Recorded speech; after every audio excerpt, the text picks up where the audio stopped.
வணக்கம் மக்களே. ரொம்ப நாளுக்கு அப்புறம் ஒரு வாரத்துக்கு அப்புறம் நம்ம வீடியோ திருப்பி பண்ணுறோம். ஸோ நம்ம பிசி ப்ராப்ளம் சொல்லியிருந்தோம். ஸோ அதுக்கு சப்போர்ட் பண்ண எல்லாருக்குமே ஒரு நன்றி தெரிவிச்சுக்கிட்டு, நான் திருப்பி வரணும்னு வெயிட் பண்ணிட்டு இருந்த எல்லாருக்குமே ஒரு கேம்பேக் கொடுத்துட்டு இந்த வீடியோ இனிமேல் ஆரம்பிக்க போகிறோம். நம்ம பணி இனிமேல் தொடர்ச்சியாக செயல்பட்டுகிட்டே இருக்கும். ஏன்னா நமக்கு டைம் ரொம்ப கம்மியாக இருக்குது. இன்ஃபர்மேஷன் நிறையா பாஸ் பண்ணிக்கிட்டே இருக்க வேண்டியது இருக்குது. நீங்களும் நிறைய விஷயங்கள் தெரிஞ்சுக்க வேண்டியது இருக்குது. ஸோ போக போக நிறைய விஷயங்கள் பேச போகிறோம். இன்றைக்கி நம்ம பேச போகிறது என்ன அப்படின்னா டேரிஃப். ஸோ டேரிஃப் அப்படின்னா என்ன அப்படின்றது உங்களுக்கு தெரியும். வரி விதிப்பு இப்போ ரீசெண்டாக பேசிட்டு இருந்தது வந்து போன 7ஆம் தேதி அந்த டைமிங்கில் வந்து 25% டேரிஃப் இந்தியாவுக்கு மேலே போட்டாங்க. அதை வரி விதிப்பு போட்டாங்க. இப்போ 27ஆம் தேதி வர 27ஆம் தேதி கிட்ட நெருக்கி என்ன பண்ண போகிறாங்க அப்படின்னா அதை இன்னொரு 25% எக்ஸ்ட்ரா பண்ணி 50% மாற்ற போகிறாங்க. ஸோ இப்போ இந்த 50% வரியை இந்தியா எப்படி சமாளிக்க போகுது? இந்தியா சமாளிக்கிறதுன்றதை விட சாமானிய மக்கள்கள் எப்படி சமாளிக்க போகிறாங்க? இது எதுக்காக நடக்கப்படுது? இது என்ன மேட்ரு அப்படின்றத நம்ம பாயிண்ட் ஆஃப் வியூவில் பார்க்க போகிறோம். வாங்க வீடியோக்குள்ள போகலாம். அமெரிக்காவுக்கு ஏற்றுமதி செய்யப்படும் இந்திய பொருட்கள் மீதான வரி ஏற்கனவே 25% சொல்லப்பட்ட நிலையில கூடுதலாக 25% என்று அமெரிக்க அதிபர் டிரம்ப் அறிவிச்சதுனால 50% மாறக்கூடிய ஆபத்து ஏற்பட்டிருக்கு.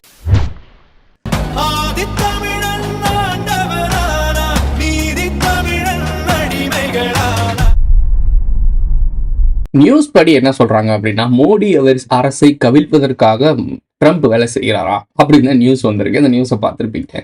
விஷயம் என்ன அப்படின்னா, மோடி அரசு எதுக்கு கவிழ்க்கணும்? அப்பா அமெரிக்காவுக்கு சப்போர்ட்டாக இல்லை, அமெரிக்காவுக்கு எதிராக நம்ம ட்ரம்ப் பண்ண மாட்டார், அமெரிக்காவுக்கு எதிராக இந்தியா எதுவுமே செய்யாது, அமெரிக்காவுடைய ஒரு நட்பு உறவு நாடை எப்படி இதை பண்ணும் அப்படின்னு நம்ம யோசிக்கிறோம். விஷயம் என்ன அப்படின்னா, ரஷ்யாவிடம் கச்சா எண்ணெய்கள் வாங்குறாங்க. இந்த குரூட் ஆயில், இந்த ஆயில் இருக்குல்ல, ஆயில் வந்து நம்ம ரஷ்யாட்ட இருந்து வாங்கிட்டு இருக்கோம். ரஷ்யாட்ட இருந்து நம்ம வாங்கும் போது அவங்களுடைய அந்த குரோத் இருக்குல்ல, ஃபினான்ஷியல் குரோத், அது அதிகமாகுது. அந்த காசை எடுத்துட்டு போய் தான் உக்ரைன் வாரில் செலவு பண்றான். அதாவது இந்த ஆயில் வித்து தான் அவங்க பாவம் பஞ்சாப் பரதேசி கூட்டம்ல அவங்க வந்து ஆயிலை வித்து அந்த காசு மூலியமா தான் உக்ரைன் அந்த ரஷ்யா வார் இருக்குல்ல, அதுக்கு அவங்க ஆயுத சப்ளை பண்றாங்களாம். இதை தப்புன்னு சொல்லி ட்ரம்ப்பான நாட்டாம நாடு என்ன பண்ணுது அப்படின்னா, இந்தியா மேல வரி விதிப்பு செய்கிறது. அதாவது விஷயம் என்னன்னா அப்படின்னா, இவனே ஒரு திருட்டு பையன், இந்த திருட்டு பையன் இன்னொரு திருட்டு பையன் பண்ற திருட்டுக்கு வரி வைக்கிறானா? என்னடா இது? உங்ககிட்ட காசை வாங்கிட்டு ஏகப்பட்ட விஷயத்துல இஸ்ரேல் வந்து ஈரான் அடிக்கும் போதெல்லாம் அப்போ உங்களுக்கு தப்பா தெரியல, ஈரான் நீங்களே மிரட்டும் போது அது தப்பா தெரியலையா? ஈரான் என்ன சொன்னீங்க? நீங்களே வந்து எங்கிட்ட பேசிக்கிட்டீங்கன்னா இந்த பிரச்சனையை நாங்க முடிச்சு வச்சிருவோம் அப்படின்னு பேசுனதுக்கு பேர் என்ன? அப்ப அங்க நடக்கிற சண்டைக்குலாம் என்ன? அங்க இருக்கவங்கள தக்காளி தொக்கா? என்னங்கடா நீங்க? இந்த புரியல. உலக நாடுகள் பார்த்துட்டு இருக்க மக்கள்கிட்ட நான் கேட்குறேன் கேள்வி. இவங்கள்ட்ட கோமாளிஸ்டா நான் பேச மாட்டேன், மக்கள்கிட்ட கேட்குறேன். இவனுங்க அமெரிக்கா ஈரான் ஈராக் இந்த பஞ்சாயத்து நடந்துச்சுல, அப்போ இஸ்ரேலுக்கு சப்போர்ட்டா இருந்து ஆயுத சப்ளை பண சப்ளை எல்லாம் பண்ணி ஈரான் ஈராக் அடிக்கிறானே, அப்போ இவனுக்கு இதெல்லாம் தெரியலையா? தப்பான நாடு ஆயுதம் சப்ளை பண்ணுது, உலக அமைதிக்கு குந்தகம் அழைக்குது, அப்பெல்லாம் தெரியல அந்த பயவலைக்கு. இப்போ ரஷ்யாட்ட நாம வாங்குற கச்சா எண்ணெய் மூலியமா உக்ரைன் சண்டை பெருசாகுதான், உக்ரைனை வந்து ரஷ்யா அடிக்குதான். அது தப்பான ஒரு விஷயமா உக்ரைன் பாவம் கஷ்டப்படுறாங்களாம். அப்ப ஈரான் மக்கள், ஈராக் மக்கள், அப்போ பாகிஸ்தான் மக்கள், இவங்க வந்து அப்பாவி மக்கள் கிடையாதா? இவங்க மக்களா மொதல்? அதான் கேள்வி. அப்போ அமெரிக்காவுக்கு யாரெல்லாம் சிங்சாங் பூஜா தூக்குறாங்களோ அவங்க தான் உங்களோட நட்பு நாடு, அவங்க நாட்டு மக்கள் தான் உங்களுடைய மனிதர்கள், அதாவது உங்களுடைய டீம் மெம்பர்ஸ். உங்களுக்கு தான் ப்ராப்ளம் ஆகுது, அவங்கள தொட்டா நீங்க இறங்குவீங்க. உங்களுக்கு அகேன்ஸ்டா ஒரு நாடு உருவாகுது, அந்த நாட்டுக்கு எவனா சப்போர்ட் பண்ணிட்டாங்கன்னா அவனை நீ டாரிஃபு காரிஃபுன்னு என்ன தேவைப்பட்டு காரி துப்பிக்கி இருப்ப.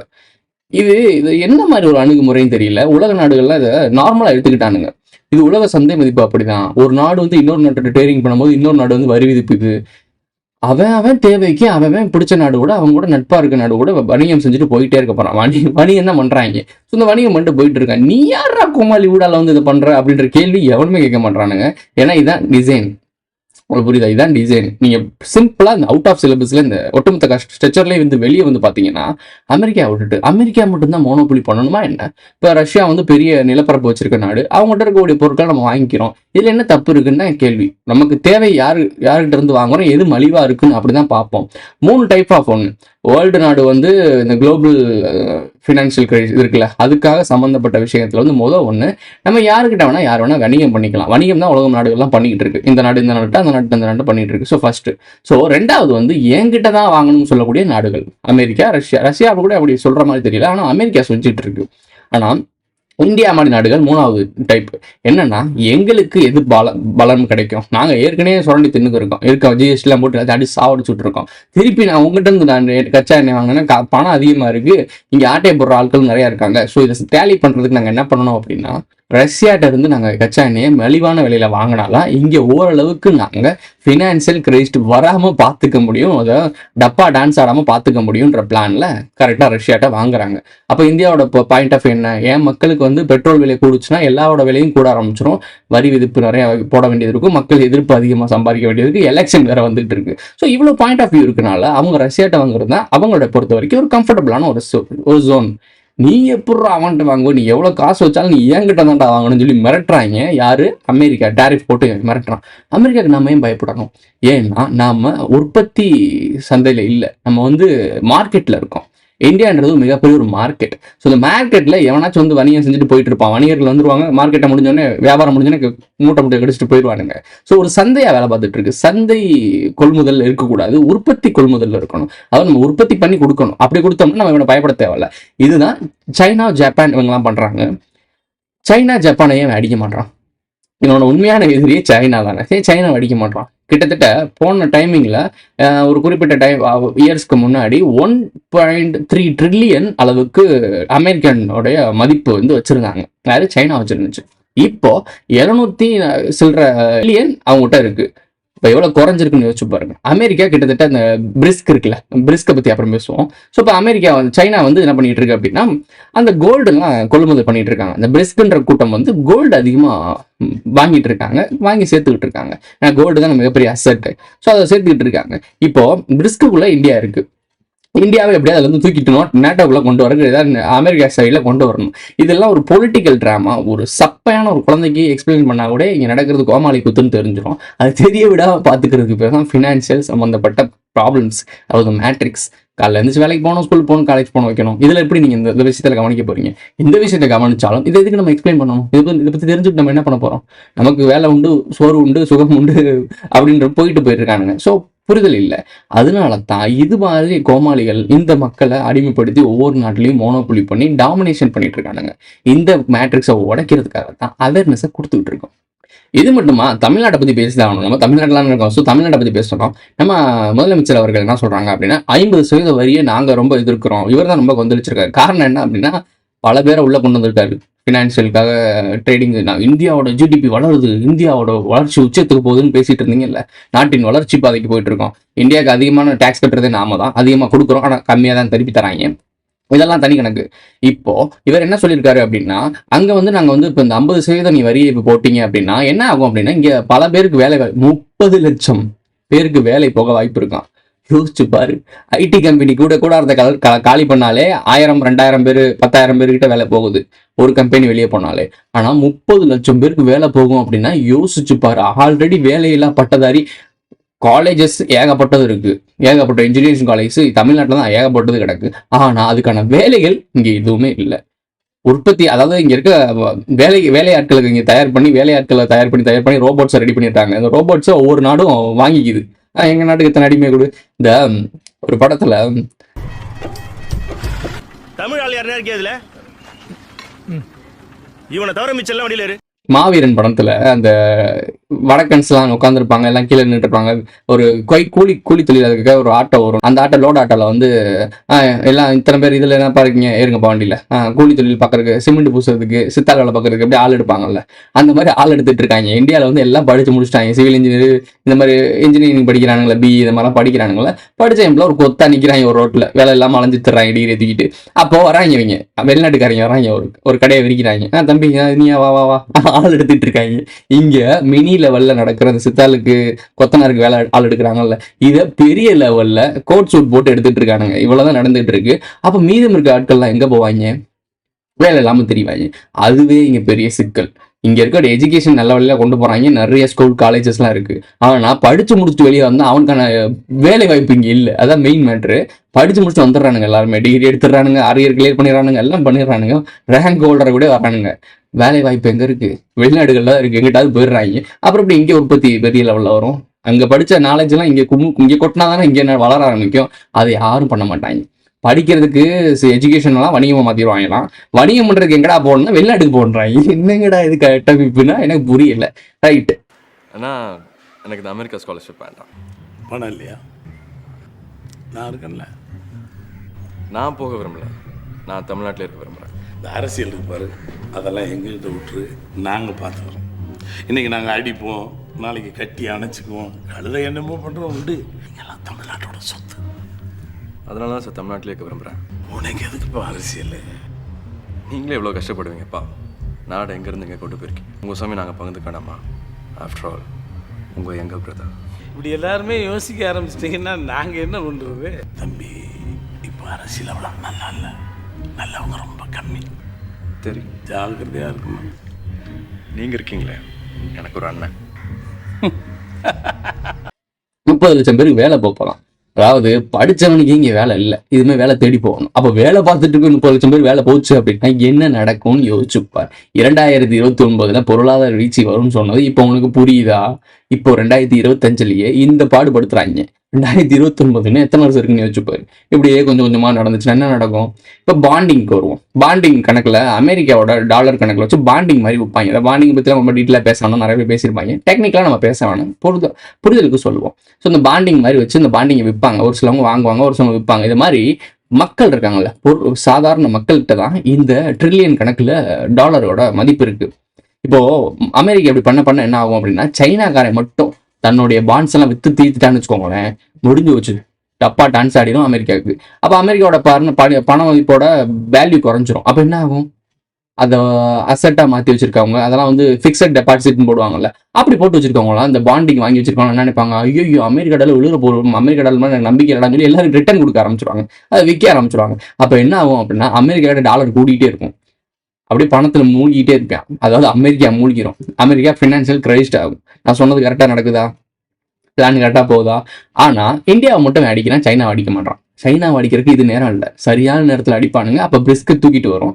இந்த அமெரிக்க டாலரை வச்சு இவ்வளோ ஆண்டு காலமாக என்ன பண்ணானுங்களோ அது ஆல்டர்னேட்டாக இப்போ பிரிஸ்க்கு வச்சு பண்ண போகிறானுங்க. சிம்பிள், தலைமை கை மாறுது, வேற ஒன்றுமே கிடையாது. நீங்கள் நினைக்கிற மாதிரி உங்கள் வாழ்க்கையோ உங்கள் வாழ்வாதாரமோ ஒன்றும் மாற போகிறது கிடையாது. இவங்கிட்ட இருந்து அவங்ககிட்ட வேற ஒன்றுமே கிடையாது. ஏடிஎம்கே இருந்து டிஎம்கே, டிஎம்கே இருந்து ஏடிஎம்கே, காங்கிரஸ் இருந்து பிஜேபி, பிஜேபி இருந்து காங்கிரஸ். இதில் என்ன மாற்றம் நடந்துருச்சு இந்த இந்தியாவில்? தமிழ்நாட்டில் என்ன மாற்றம் நடந்துருச்சு? 50 ஆண்டு காலமாக பிச்சை எடுத்து தானே இருக்கோம். பொருளாதாரத்தை வளர்ந்துட்டோம்னு சொல்கிறாங்க. ஆமாம் வளர்ந்துட்டோம். என்ன வளர்ந்தோம்? எத்தனை பேர் எனக்கு தெரிஞ்ச டிகிரி முடிச்சுட்டு வேலை இல்லாமல் தருவான் தெரியுமா? சம்பந்தமே இல்லாமல் வேலை பார்த்துட்டு இருக்கான் தெரியுமா? அப்போ என்ன வளர்ச்சி இது? வளர்ச்சி அடையுது. யார் வளர்ச்சி அடைகிறான்? கார்பரேட்ஸ் இங்கே வந்து கூடாரம் போட்டிருக்கான், அவன் வளர்ச்சி அடைகிறான். அவன் கொடுக்குற டேக்ஸும் அவன் கொடுக்குற டப்பா மணியும் இவங்கிட்ட வளர்ச்சியா மாறுது. அதை கிரெடிட்டா காட்டுறானுங்க. அதை கிரெடிட்டா காட்டி நாடு வளர்ச்சி அடையுதுன்னு சொல்றாங்க. பாமர மக்கள்ல இருந்து வளர்ச்சி அடைகிறது தான் நாட்டோட வளர்ச்சி. ஆனா பாமர மக்கள் இங்க வளர்ச்சி அடைகிறாங்களா? உங்கள்கிட்ட இந்த கேள்வியை விட்டுறேன். ஸோ இன்னைக்கு நான் வீடியோ என்னன்றது உங்களுக்கு நல்லாவே புரிஞ்சிருக்கும்னு நினைக்கிறேன். எனக்கு தெரிஞ்சு நான் ரொம்ப எளிமையாகவும் ரொம்ப குழப்பாம போட்டு பேசியிருக்கேன். இது புரியல அப்படின்னா, போன வருஷம் எலன் மஸ்க் சொல்லியிருக்கான், அமெரிக்கா திவாலாக போகுது, அமெரிக்கா ஃபினான்ஷியல் கிரைஸ்ல ப்ராப்ளம் வரப்போகுதுன்னு ஒரு போட்டிருக்காப்ல. இப்போ 2024. அதுக்கப்புறம் தான் பல விஷயங்கள் நடக்க ஆரம்பிச்சிச்சு. சைனாக்காரங்க கூட சண்டை போட ஆரம்பிச்சாங்க, நிறைய விஷயங்கள் ப்ராப்ளம் நடந்துச்சு. ஸோ அப்பவே அன்றே கணித்தார் எலன் மஸ்க். எப்படி தெரியுது அவங்களுக்கு? ஸோ அப்போ இருந்தே சைனாக்காரன் அவனுடைய பாண்டிங்லாம் விற்க ஆரம்பிச்சிட்டான். அமெரிக்காவோட அந்த டாலர் கணக்கு அதிகமாக வச்சிருப்பாங்களே, கையிருப்பு வச்சிருப்பாங்களே, டாலர் கணக்கு உங்களுக்கு சொல்லியிருப்பீங்க, நியூஸ்லாம் சொல்லுவாங்க, இந்தியாவுடைய அமெரிக்கா டாலர் கையிருப்பு அப்படின்லாம் சொல்லுவாங்க. அந்த கையிருப்பை சைனாக்காரன், ரஷ்யாக்காரன் இந்த மாதிரி எல்லாரும் விட்டுக்கிட்டே இருக்கானுங்க, கொடுத்துக்கிட்டே இருக்கானுங்க. உன் காசு வச்சுலாம் எனக்கு மாரடிக்க முடியாது சாமி, ஆளை விடுறான்னு சொல்றாங்க. இங்கே சைடில் பேரலா பிரிஸ்கில் ஒரு காயின்ஸ் உருவாக்க ட்ரை பண்ணிட்டு இருக்காங்க. அதாவது பிரிஸ்க்கு புது பணத்தை உருவாக்க ட்ரை பண்றாங்க. இப்போ பிரிஸ்க்கு புது பணம் உருவாகுது அப்படின்னா, டாலர் இங்கே விழுந்துகிட்டு இருக்கு அப்படின்னா உங்களுக்கே தெரிஞ்சிருக்கணும், ஒரு டாலர் விழப்போகுது, பிரிஸ்கில் எல்லாரும் உள்ள போறாங்க. அதாவது கையிருப்பு மாறுதுன்னு சொன்னேன்ல, ஆளுமை மாறப்போகுது. நாட்டோன்னு சொல்லிட்டு அமெரிக்கா மோனோபொலி பண்ணிட்டு இருந்துச்சு, அமெரிக்கா இஸ்ரேல் இந்த மாதிரி திருட்டு போயெல்லாம் பண்ணிட்டு இருந்தாங்க.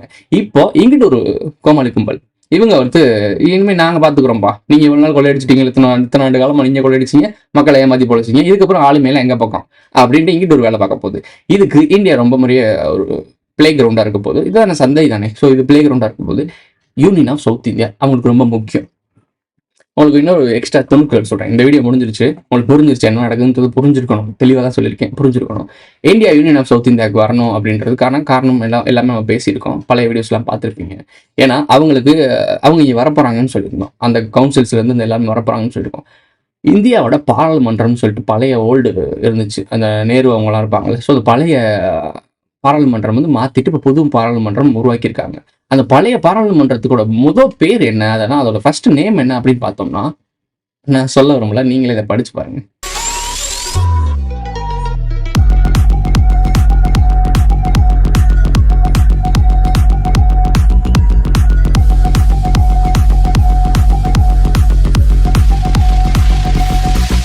அது என்ன போட்டிருக்கு எனக்கு சரியா கேட்கல, என்ன சொல்லுங்க, கவுன்சிலா?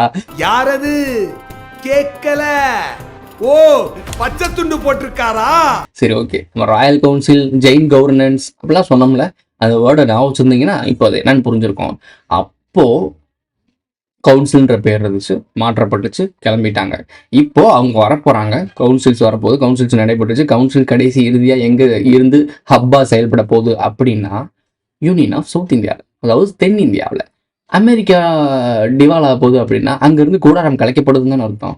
கலைக்கப்பட்ட கூடாரம் ஒரு வியாபாரி இன்னொரு இடத்துல போய் கூடாரம் போட்டு தான் ஆகணும். ஒரு இடத்துக்கு போறான் ஒரு வியாபாரி, கூறு போட்டு விற்கிறேன், விற்று முடிச்சுட்டு பொருட்கள்லாம் காலி ஆயிடுச்சு, இதுக்கப்புறம் இங்கே வியாபாரம் பண்ண முடியாது, எல்லாம் செத்து ஒழிஞ்சுட்டாங்க அப்படின்னு முடிவு பண்ணுவாரு.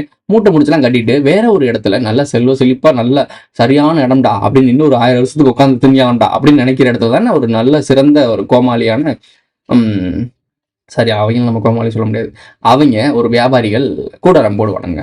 அப்படி போடப்படுற கூடாரம் தான் யூனியன் ஆஃப் சவுத் இந்தியா. எதுக்கு டிஜிட்டல் இந்தியாவில் ஸ்மார்ட் சிட்டிஸ்லாம் அதிகமாக எங்கே உருவாகிட்டு இருக்கு? ஸோ ஸ்மார்ட் சிட்டி எதுக்காக உருவாகுது, யாருக்காக உருவாகுது? வெளிச்சிக்க பொழைச்சிக்க, இதான் மேட்ரு. ஸோ சொல்ல வேண்டியதெல்லாம் தெளிவாக சொல்லியாச்சு, புரிஞ்சுக்கோங்க. அவங்க நடக்கிறது உங்கள் கண் முன்னாடி தான் எல்லாமே நடந்துட்டு இருக்கு. யூனியன் ஆஃப் சவுத் இந்தியாவை நோக்கி தான் வந்துட்டு இருக்கானுங்க. அவங்களுக்கு சொல்லிடு நான் வந்துகிட்டு இருக்கேன், என்னோட கத்திக்காகவும் என்னோட கேஜிஎஃப்காகவும். இந்தியன் ஓசனில் தான் வேர்ல்டு வாருக்கான மையப்புள்ளி நடக்க போகுது. ஆனால் அதுக்கான காரணம் எதுவுமே தெரியாத அளவுக்கு பார்த்துப்பானுங்க. வெளிநாடுகளில் மிடில் ஈஸ்டில் தான் அதை ஆரம்பிக்கிற மாதிரி தெரியும். ஆனால் அது வந்து முடிய போகிற இடம் பிளே கிரவுண்ட் இந்தியா தான், சவுத் இந்தியா தான். இங்கே தான் மெயின் ஸ்டேஜே இங்கே தான் நடக்க போகுது. வெளிநாடுகளில் இது வரைக்கும் வேர்ல்டு வார் 1, வேர்ல்டு வார் 2 நடந்துருச்சு. இந்த வேர்ல்டு வார் 3 நீங்கள் இங்கே தான் பார்க்க போகிறீங்க. 3ஆம் உலகப்போர் நம்மிடம் தான் நடக்க போகுது. அதை சொல்கிறதுக்கு தான் முயற்சி பண்ணிட்டு இருக்கோம். மனிதர்களுக்கு விழிப்புணர்வு வந்துருச்சு அப்படின்னா நாம் இதை நிப்பாட்ட முடியும். விழிப்புணர்வு வரல அப்படின்னா நம்மளை அவனுங்க நிப்பாட்ட முடியும். சொல்கிறது சொல்லியாச்சு. சேனலில் மெம்பர்ஸை ஆட் ஆகணும்னு நினைக்கிறீங்கன்னா ஜாயின்ட்ற பட்டனை போட்டு விடுங்க. Super thanks. சூப்பர் சாட்லாம் பண்ணால் எஸ்என்ட்ரஸ் மட்டும் தட்டி விடுங்க. அடுத்த ஒரு நல்ல வீடியோவில் சந்திக்கலாம். ஸோ நம்ம வரணும்னு வெயிட் பண்ணிட்டு இருந்தவங்களுக்கும் நம்ம ப்ராப்ளம் கிரியேட் ஆச்சுல பிசிக்கு, அதுக்கு சப்போர்ட் பண்ண எல்லாருக்குமே நன்றியை சொல்லிட்டு அடுத்த ஒரு வீடியோவில் சந்திக்கலாம். படம் பேர் சாந்தா இல்லை, காந்தா. ஆடியன்ஸுக்கும் பிடிக்கும்.